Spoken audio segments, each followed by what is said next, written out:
Hello again, football fans, and welcome to another post-game edition of Miners Live. I am your host, Chris Dunn, head coach and general manager of the Sacramento Miners. Day 2 of the wild card round is in the books. So for those of you that didn't get enough action on the first 2 games on Monday night, we had 2 more for you tonight. Great games, another overtime thriller. We'll get into that. I think I might have Jordan Granger come on and talk a little bit about that game. So we'll start with the late game. For those of you that are just settling in after watching that game, the Louisville Lumberjacks at home as the division winner facing the Mexico City Diablos, and it just didn't quite go the way that Jordan Granger and the Lumberjacks would have liked. As you can see there, the final score, the Mexico City Diablos 26-21 over the Louisville Lumberjacks in overtime. Jordan Granger, 35 of 53 on the day, 294 yards passing. However, 0 touchdowns. And ultimately, that's the key here is for as great as Granger looked at times, just the overall inability to get the ball in the end zone. They did get 1 touchdown on the ground from D'Amico Brewer. Brewer had 14 carries for 29 yards. So not a very good day from D'Amico Brewer, but he did get the touchdown. And it just early on, you could see the Lumberjacks just had a little bit of trouble getting the ball into the end zone. The first 3 scores that they had in the game were all field goals, and ultimately that turned out to be the difference. It allowed the Mexico City Diablos to hang around a little bit in this game, which you know, if you're a fan of the Louisville Lumberjacks, that's not what you wanted to see, right? Like you don't want to see that, and ultimately it allowed Mexico City to hang around. Lane Kearney leads the Diablos back in the fourth quarter, 10 fourth quarter points, gets the victory. So congratulations to the Mexico City Diablos. Player of the game for me here, Lane Kearney, right? 36 of 51, 387 yards passing, 3 touchdowns, 0 interceptions. I don't think I'm quite sure what to make of Lane Kearney. It has already been revealed that the quarterback decision is still up in the air. So as of right now, we do not know who the quarterback is going to be for the Mexico City Diablos as they move into the divisional round. So again, will it be George McCafton? Will it be Lane Kearney? Lane Kearney is a free agent at the end of the season. So, 387 yards and 3 touchdowns and a win in the wild card round can go a long way for potentially earning yourself a new contract. But is that going to be as a member of the Mexico City Diablos? It remains to be seen. The fact that Coach Forbes has already come out and said that it's not a foregone conclusion that Lane Kearney will be the starting quarterback. The fact that Coach Forbes has not made up his mind on who's going to start is, in my mind, a clear indicator that Lane Kearney will not be here next year. Lane Kearney will not be the quarterback of the Mexico City Diablos. Because if there was any opportunity or any chance whatsoever for Lane Kearney to be the starter and get another contract for the Diablos, then I don't think we would be discussing who the starting quarterback might be next week. After a 387-yard performance, 3 touchdowns, 0 interceptions, drove down the field late in the fourth quarter to get his team into overtime, and then down the field in overtime to win the game. If you're like, I don't know what else Lane Kearney would have to do, right? Like, you can't do any more. You can't play any better than Lane Kearney did in this game. And so if you can't even commit to him for next week, well, then there is no way in hell that you're committing to him for another season or 2 seasons or 3 seasons, right? Like I believe talks early on this season about an extension had Lane Kearney somewhere around the $50 million a year mark, looking for more 2+ years. So in what world are you going to give Lane Kearney a 3-year contract at 52 to 55 million a year, but yet you're afraid to commit to him for the divisional round of the playoffs? I just don't see that. I don't know how that can be the thought process. I don't know how that could happen. It remains to be seen if it will, but I promise you there will be questions asked if Lane Kearney is not the starting quarterback next week and he is on the roster next year. Because I don't know how you can commit to Lane Kearney long term if you can't even commit to him short term after that performance. To me, that doesn't make sense. And so for me, I look at this and I say, Lane Kearney's not there next year. Maybe he's the quarterback next week because maybe he is still the short-term guy. But he's not there at the end of the year. You're not giving Lane Kearney 50 to 55 million a year for 2 or 3 years if you can't even convince yourself that he's good enough to be your quarterback in the playoffs after a near 400-yard performance, fourth quarter comeback, 3 touchdowns, and 0 turnovers. I just don't see it happen. So Lane Kearney at this point is auditioning for every other team in the RFL.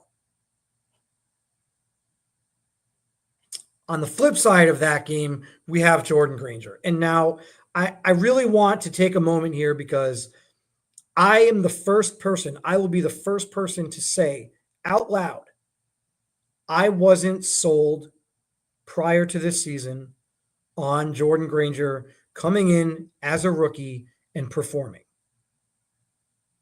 Obviously, it's easy to look back and say, boy, was I wrong. NRC Rookie of the Year, gets his team in a position, wins the division, has a chance in the fourth quarter to put his team into the divisional round. I would say myself and probably many of you are surprised or at least did not expect this level of success from Jordan Granger as a rookie. And he really did have his team in a position. And again, I think it all goes back to early on in the game, the first quarter and early second quarter, getting 3 scores, but all 3 of them being field goals. 9 points instead of 14 or 17 or 21 ultimately ended up being the difference in this game. But I've got Jordan Granger here. I'm going to bring him on. Jordan, I appreciate you taking the time. I know this is a difficult time. Obviously, I'm sure you'd love to be here under better circumstances, would have loved to have gotten the win. But nonetheless, congratulations on the Rookie of the Year. Congratulations on winning the division. Congratulations on overachieving at every turn and every opportunity this season. So shout out to you and credit to you. How you feeling? Oh man. First and foremost, thank you for having me on. Um, like you said, wish it was under different circumstances, but that's just how the game goes sometimes.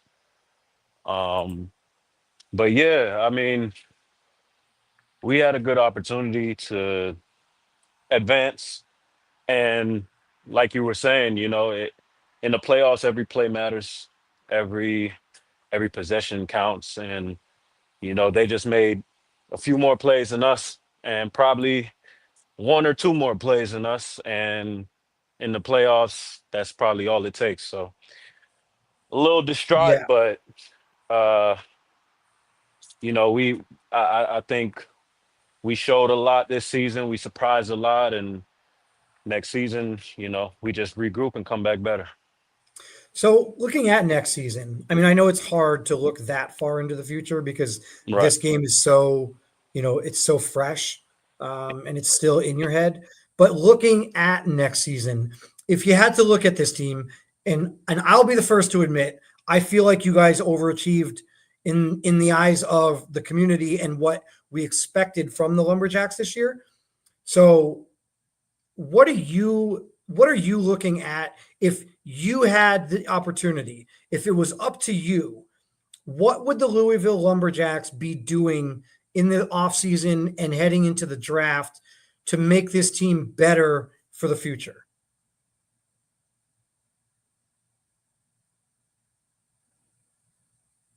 Are you there? Oh, we might have lost him. Jordan, you there?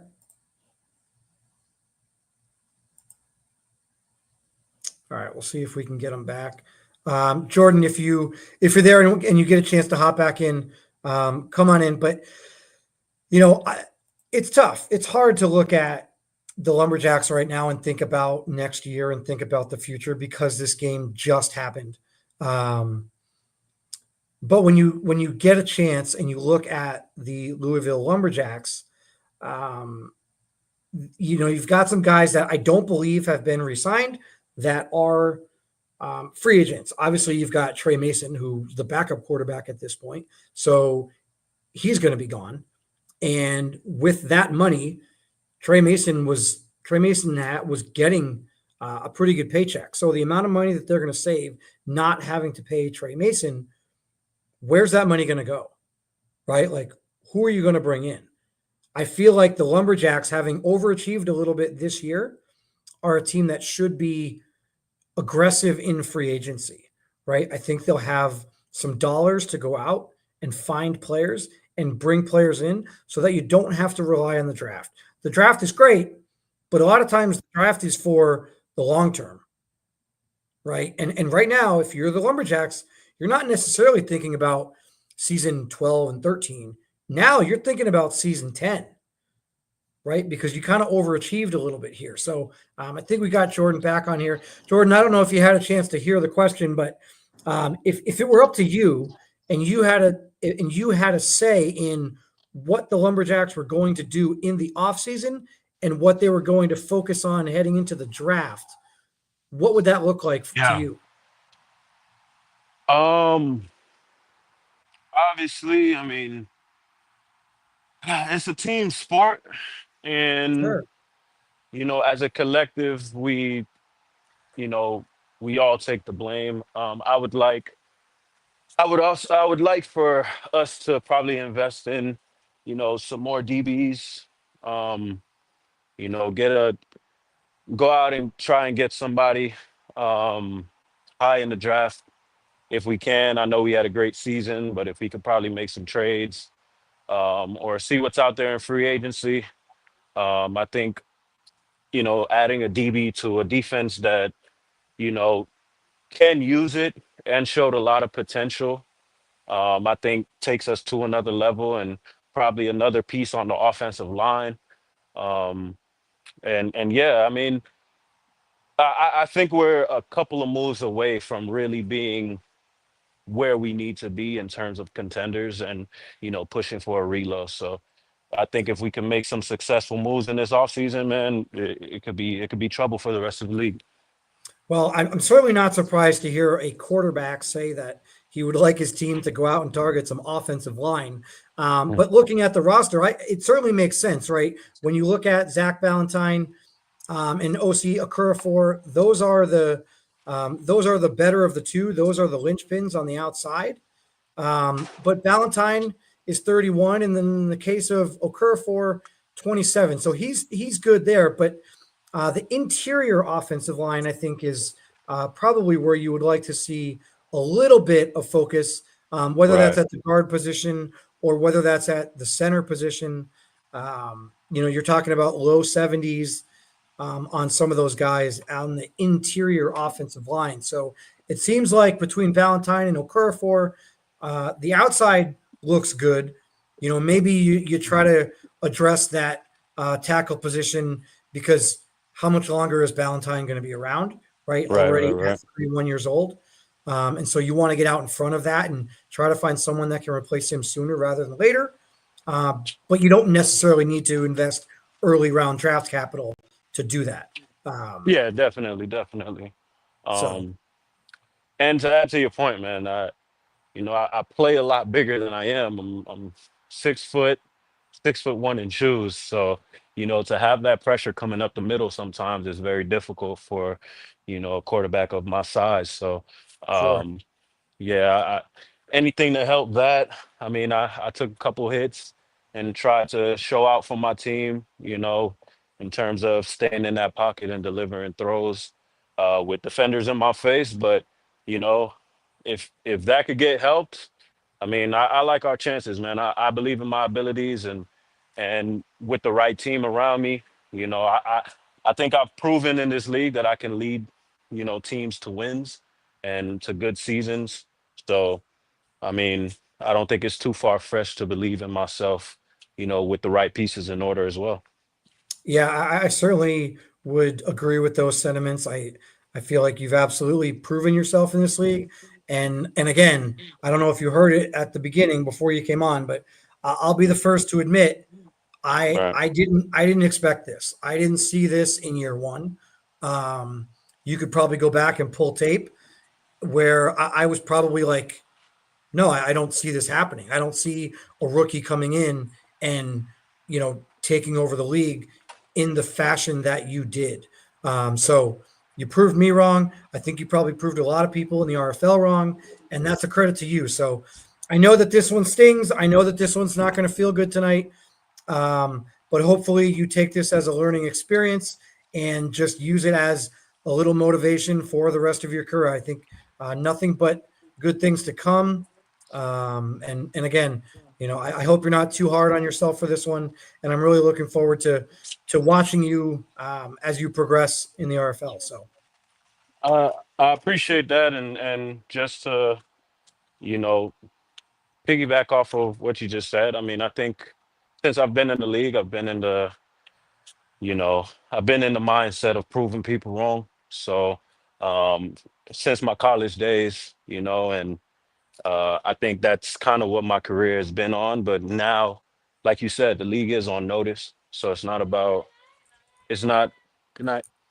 Um, it's not about, it's not about proving people wrong anymore. Now I have a name. Now I'm more established. Now it's time to prove why I am where I am and improve off of that. So that's what I look to do. And I thank people like you for, having the mindset of, being willing to get changed. And I'll just continue to do what I need to do until next year. yeah, 100%. I mean, I think listen, everyone has thoughts and opinions about things, but the people that are able to be convinced otherwise are those are the ones that you take the most heat in, right? Like I'm not going to sit here and say that I was I was on the Jordan Granger is going to win Rookie of the Year bus. That wasn't me. I was not on Right. that bus. Um, but it didn't take long for me to be convinced otherwise, and that's all credit to you. So again, congratulations Yeah. on all the success this year. Look forward to seeing what you can do moving forward, and try not to be too hard on yourself. We'll try. We'll try, All man. Thank you for the time, man. right, man. We'll talk soon. Thanks again, Jordan Granger. Everybody, NRC Rookie of the Year. Uh, Tough loss for the Lumberjacks tonight at the hands of the Mexico City Diablos. But let's give it up to the Diablos, right? Like trailing late in that game, and Lane Kearney being able to lead his team down, get the touchdown, and win it in overtime. Shout out to him. And along the lines of Lane Kearney, I do have breaking news here. So it is confirmed.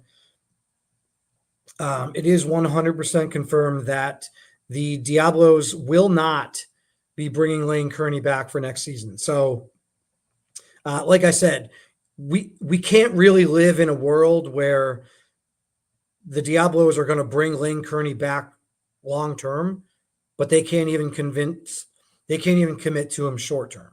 So again, if the conversation is who's going to start at quarterback next week, well, then the conversation and the decision has already been made. Lane Kearney's not going to be here next year. That's what I thought. I mean, I could read those tea leaves, and we now have confirmation Lane Kearney will not return as a member of the Mexico City Diablos next year. It remains to be seen whether or not he's the starting quarterback next week, as the Diablos will move on into the divisional round.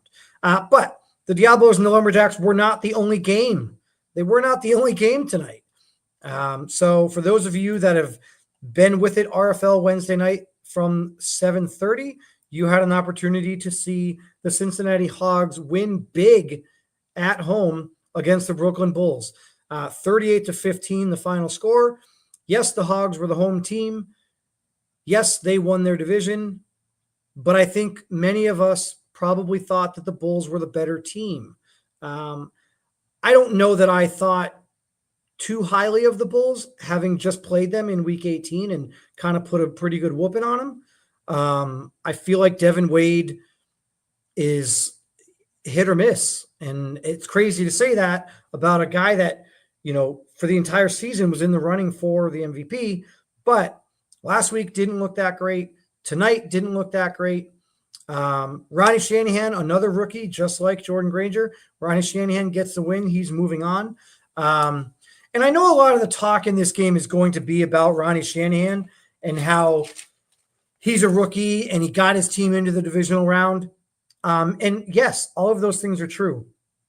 But I don't know. I guess for everyone that's going to say Ronnie Shanahan led his team to this victory, I guess I would pump the brakes a little bit, only because if I'm watching this game, and if you're watching this game the same way that I didn't see Ronnie Shanahan leading his team and carrying his team to victory. I guess, yes, you can say he led his team to victory. He's the quarterback. The quarterback's the leader. They won. He was the leader. He led his team to victory. I get that. If you want to just say that in a straight line, okay, fine. However, I said this the other day on Monday after the two games on Monday night. The X factor in this game was going to be Jacob Haynes. And the X factor in this game was Jacob Haynes, right? 24 carries, 124 yards, and 2 touchdowns. We're talking about a guy who, throughout the entire season, only had 17 carries.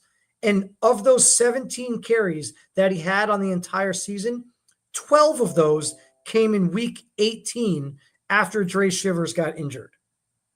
So prior to Dre Shivers getting injured, Jacob Haynes only had 5 carries on the entire season.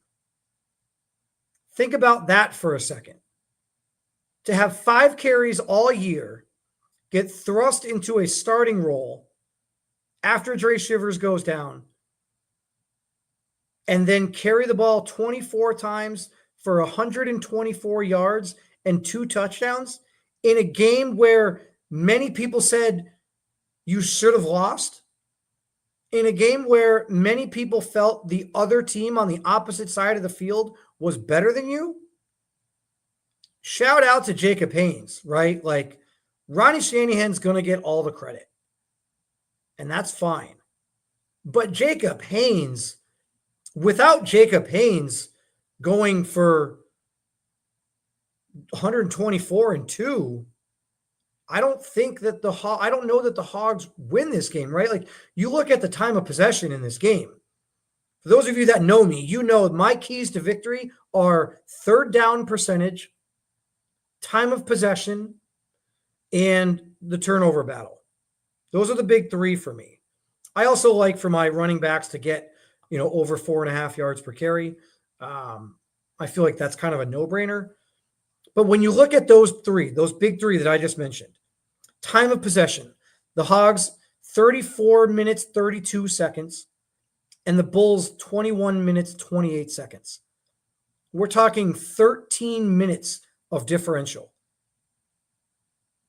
the Hogs held the ball 13 minutes longer than the Bulls. What does that mean? Why is that a big deal? Well, if the Bulls had the ball for an extra 8, 9, 10, 11, 12, 13 minutes, maybe they would have scored more. Maybe they would have scored more than 15 points.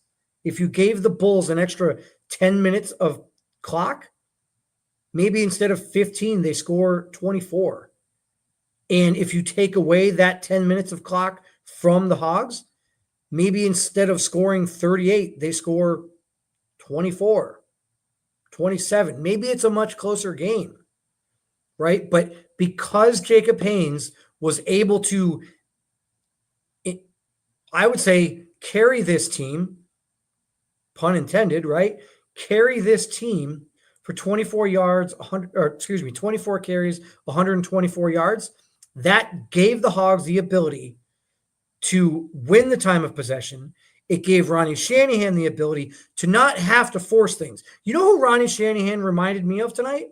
Ronnie Shanahan reminded me, I'm old enough to remember 2001 Tom Brady, right? And I'm not comparing Ronnie Shanahan to Tom Brady, but I'm old enough to remember in 2001 when a young, inexperienced Tom Brady was thrust into a starter's role and led his team to a Super Bowl win when they had no business winning the Super Bowl.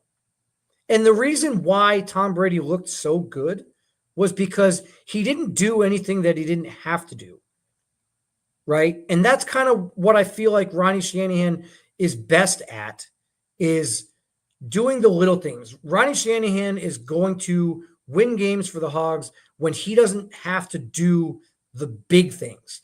If you expect Ronnie Shanahan to go out and throw the ball 50 times and throw the ball deep down the field 5-6 times a game, that's not Ronnie football. Ronnie football is,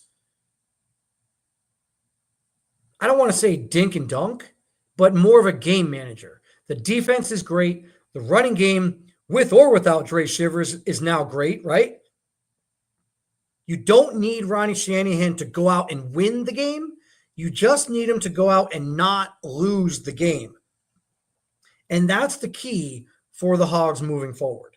And that's why, in my opinion, Ronnie Shanahan has had success this year. It's also the reason why the Hogs have gone through some tumultuous times this year, winners of their first, I think, 6 games and then losing the next 6 games, right? I think 7 of 8. When you ask a rookie quarterback to do too much, those things can happen. And so Ronnie Shanahan goes out. His team gets 34 minutes of possession. They win the turnover battle. And they were 53% on third down versus the Bulls' 30%. 53% on third down is spectacular. If you're going to convert on 50% of your third downs, you're going to win a lot of games in this league. And that is a bit more of a credit to Ronnie Shanahan. Not forcing it, not doing too much, taking what's available. 53% conversion on third down. He ended up going 22 of 36 with 216 yards, 2 touchdowns. So the carrying stat there is the 2 touchdowns, right? 216 yards is nothing to write home about. But 0 turnovers, 22 of 36, 53% on third down, and his team held the ball for over 34 minutes. And that's Cincinnati Hogs football. That's how they're going to win. And in the playoffs, defense can win championships. The running game can win championships.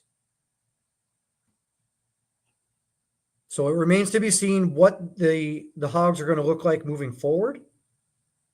But if they're going to get performances like this out of Jacob Haynes, and Ronnie Shanahan's going to put up over 200 yards, and he's not going to turn the ball over, and he's going to throw multiple touchdown passes, this is going to be a really difficult team to beat. Because if Ronnie Shanahan throws 2 touchdowns a game and they don't turn it over, then that's a minimum of 14 points. And if if Jacob Haynes is going to look anywhere close to what he did tonight, that's probably good for another touchdown. That's 21 points. And they win the time of possession, and they win the turnover battle. This is going to be a difficult team to beat if they're scoring 21 plus points, because we already know that the Cincinnati defense is solid. They are one of the best defenses in the playoffs right now. And many might say that they're the best defense. Right? So congratulations to the Cincinnati Hogs, victorious over the Brooklyn Bulls. The season ends for the Bulls on a really sour note. You think back to 2 weeks ago, the Bulls had the opportunity to win the division. I think they even had the opportunity to be the number 1 seed had things gone the right way. Devin Wade had the opportunity to win the MVP. And in 8 quarters of football, it all just went out. Devin Wade lost the MVP, threw 3 interceptions in the last week against us.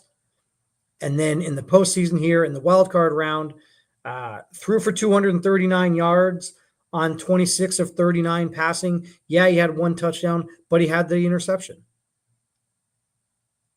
And ultimately just couldn't get his team going. And he was put in a position where he had to, because David Jones looked awful. I don't know what the Bulls are going to do with the running back position, but they've got to have a serious conversation with David Jones, because 9 carries for 13 yards is not going to get the job done. Right? And so if you take a look at the Bulls roster and where they are, they have to get more production out of David Jones. He will be returning. And if you look at the depth chart, they've got Trevon Hurd, who's 25 years old. David Jones is 28. So he's not going to progress. David Jones is going to regress. So at this point, David Jones isn't getting any better than he's ever been. And you could argue, if you looked at season 8, season 7, season 8, season 9, there is a downward trend for David Jones, especially after this season. And so what do you do if you're the Bulls? Do you go into next season and hope that he's able to turn it around? Do you give more carry to Trevon Hurd, who you haven't previously, but he's 25 years old. He's 82 overall. He's got 95 speed, but he's only 5'9". He's got good weight. He's 215 pounds, 5'9", 215 with 95 speed. He's low to the ground back, who's got some good burst. I like those guys. But I think the key for the Bulls next season is going to be David Jones. What are they going to get from the ground game? Because Devin Wade is getting paid a lot of money. And yes, we've seen Devin Wade could put up MVP type numbers. But we've also seen Devin Wade throw 4 interceptions over 2 games and go from a division winning quarterback, MVP winning quarterback, to first round exit in the postseason quarterback. So it's going to be an interesting offseason, obviously, for the Brooklyn Bulls. A really interesting offseason for the Louisville Lumberjacks, because I think they are here earlier than anybody anticipated. And so I would expect the Lumberjacks to be a team that is more active in free agency than they've been in the past, because they will have a little bit of money with the Mason contract coming off the books. And so what are they going to do with that money? I think they need to go out and get someone. You heard Jordan Granger say, maybe go out and get someone in the secondary. Maybe really bolster that secondary. Take a little bit of pressure off Jordan Granger. Don't make Jordan Granger go out there and throw for 4,500 yards. Get him some help on the defensive side of the ball so he doesn't have to go out. Jordan Granger and Ronnie Shanahan, while yes, they're both rookies, and yes, they both led their team to the playoffs, they are like completely opposite quarterbacks in terms of the way that they play on the field. Jordan Granger is going out there, and he is leading the team, basically putting the team on his shoulders. Yes, Tim Pennington on the defensive side of the ball, superstar stud. But Jordan Granger is the gunslinger. Jordan Granger is the one going out there and putting up huge numbers. Ronnie Shanahan is more of the game manager. Don't lose the game. Don't make a stupid mistake. All I have to do is possess the ball. Don't turn it over, and we're going to win games. And while they are completely different in terms of their style, both of them work. And that's ultimately what matters. We talked about the other night in terms of the Memphis Steamers. Memphis Steamers lose that game, and everybody's talking about Reed Wagoner. They got to get rid of Reed Wagoner. Guys, I'll tell you right now, Reed Wagoner's not going anywhere for the Steamers. The dumbest move that could be made, I think, for any team would be for the Steamers to get rid of Reed Wagoner simply because they lost in the first round of the postseason. You're talking about one of the best quarterbacks in the RFL. I get it. He had a down year. But the Memphis Steamers getting rid of Reed Wagoner is like saying, Josh Allen, you can't get the Buffalo Bills to the Super Bowl, so we're going to get rid of you. Even though you're one of the best quarterbacks in the league, you can't get out of the first round. You can't get to the Real Bowl. That's nonsense. Like, it's an emotional reaction to an emotional game in the heat of the moment. But I can't imagine that a month from now, anyone in the Steamers locker room is going to be able to have an educated debate and conversation about why Reed Wagoner should be gone. If you want to bring in a quarterback and let him learn under Reed Wagoner so that you have something in place, fine. But if you're talking about putting Reed Wagoner on the trade block, if you're talking about drafting a quarterback in the first round, like, that's nonsense. What worked for the Hogs and Ronnie Shanahan works for the Hogs and Ronnie Shanahan. What works for the Lumberjacks and Jordan Granger works for them. Clearly, what is going on in Memphis didn't work this year. That's fine. It just means in the offseason, adjust and find out what works, because Memphis is a way better team than what we saw this year. So is it going to surprise me if they come out and they win their division next year at 11-6, at 12-5? No, that wouldn't surprise me at all. But I can tell you right now, they're not going to do that if Reed Wagoner's not their starting quarterback. Right? So every team has a different philosophy, and different things work for different teams. Right? Ronnie Shanahan and the Hogs do it this way. Jordan Granger and the Lumberjacks do it this way. And everyone's trying to find their way. So I think in the case of the Steamers, I think it's an emotional reaction to an emotional game coming off of the high of winning the division, the criticism from beating the Condors junior varsity squad and not really facing the starters, and many thinking that they didn't really deserve to get there in the first place. That was a lot of emotions over the course of 2 weeks. But I don't think the proper emotion is, I hate Reed Wagoner and let's get him out the door. And I don't really think that the Steamers believe that either. But maybe I'm wrong. So we've got 2 more games for the wild card. We've obviously got the late game on Friday night. My game, the Sacramento Miners will be facing the Austin Armadillos. And then the early game on Friday, we've got the St. Louis Aviators versus the San Diego Red Dragons. So 3 teams from the ARC West made the postseason, and all 3 of them are in action on Friday night. So the 7:30 game will be the Aviators at the Red Dragons, and then the 9 o'clock game is us, the Sacramento Miners, at the Austin Armadillos. I don't have to remind you, this is Chum Lee facing his former team. That narrative has been widely discussed. So we're looking to avenge the week 1 loss to Chum Lee last year. If you remember, Miles McCain's very first game in the RFL, was against the Austin Armadillos, and Chumlee and the Armadillos won that game. So I know this game means a lot for McCain. I know this game means a lot to me. Shout out to Coach Forbes. He was able to get the win tonight, and that's his first postseason win. Having made the postseason 3 times, just not having got the win previously. And I'm in the same boat. This is 4 years in a row that I've made the playoffs. Half of those maybe with a team that snuck in. But again, haven't won a game in the postseason. So I'm hopeful that we can finally turn it around. But it's going to be a tough one. And I know that I'm probably going to hear it if we don't. The reality of the situation is we are on the road against a team that is the number 1 offense in the league.